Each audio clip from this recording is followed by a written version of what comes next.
When Nazi Germany finally surrendered in May 1945, the world exhaled in relief.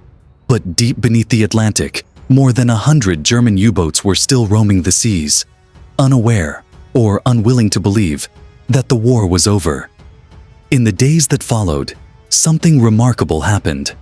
One by one, the deadly submarines that once terrorized Allied ships began to rise to the surface.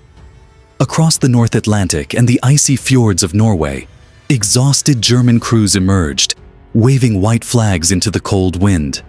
Their war was done, but their story was far from over. Admiral Karl Dönitz, Hitler's chosen successor and the architect of the U-boat campaign, had issued a final command. All U-boats are to surface and surrender immediately. Soon, Allied warships surrounded the German submarines.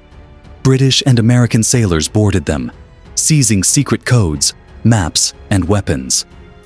The legendary wolf pack that once ruled the oceans now sat powerless in quiet harbors like Loch Arabole in Scotland and Lisa Halley in Northern Ireland. By the end of May, over 150 submarines had surrendered. What followed was one of the largest disarmament efforts in naval history, and one of the most secretive. Now, here's the question.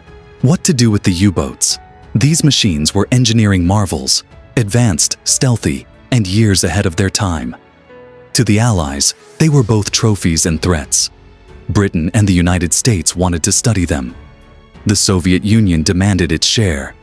And every nation understood that whoever mastered this technology first would dominate the seas in the coming Cold War.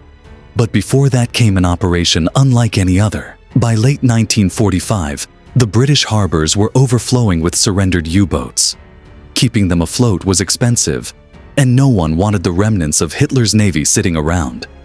So the Royal Navy made a decision: Operation Deadlight.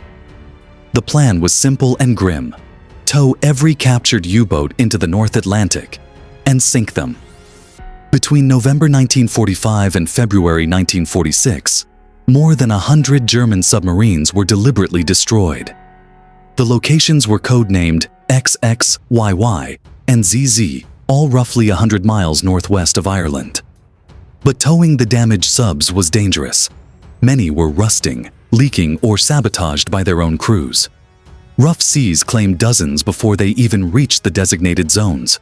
Some went under with no ceremony, just a splash and silence.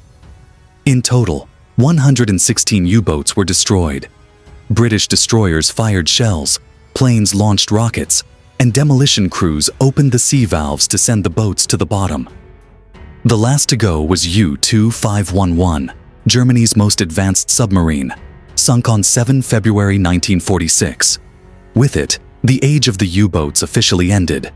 For decades, they lay forgotten beneath the waves, until divers rediscovered them in the early 2000s. Many were found almost intact, sitting silently on the ocean floor, their decks still armed, frozen in time.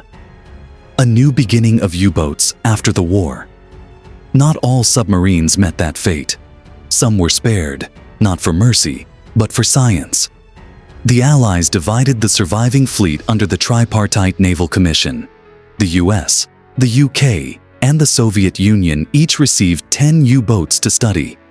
Engineers were fascinated by the Type 21 and Type 23 models, submarines far more advanced than anything the Allies had built. These designs would soon inspire the next generation of Cold War submarines. In Britain, the Royal Navy tested captured U-boats like U-3017, renamed HMSN-41. Canada used U-190 for training. The US examined propulsion and stealth systems that would later shape their own submarine fleet. The Soviets, however, took things further. They reverse-engineered the German boats, using them to build the Whiskey-class submarines, the very vessels that would one day stalk NATO fleets during the Cold War.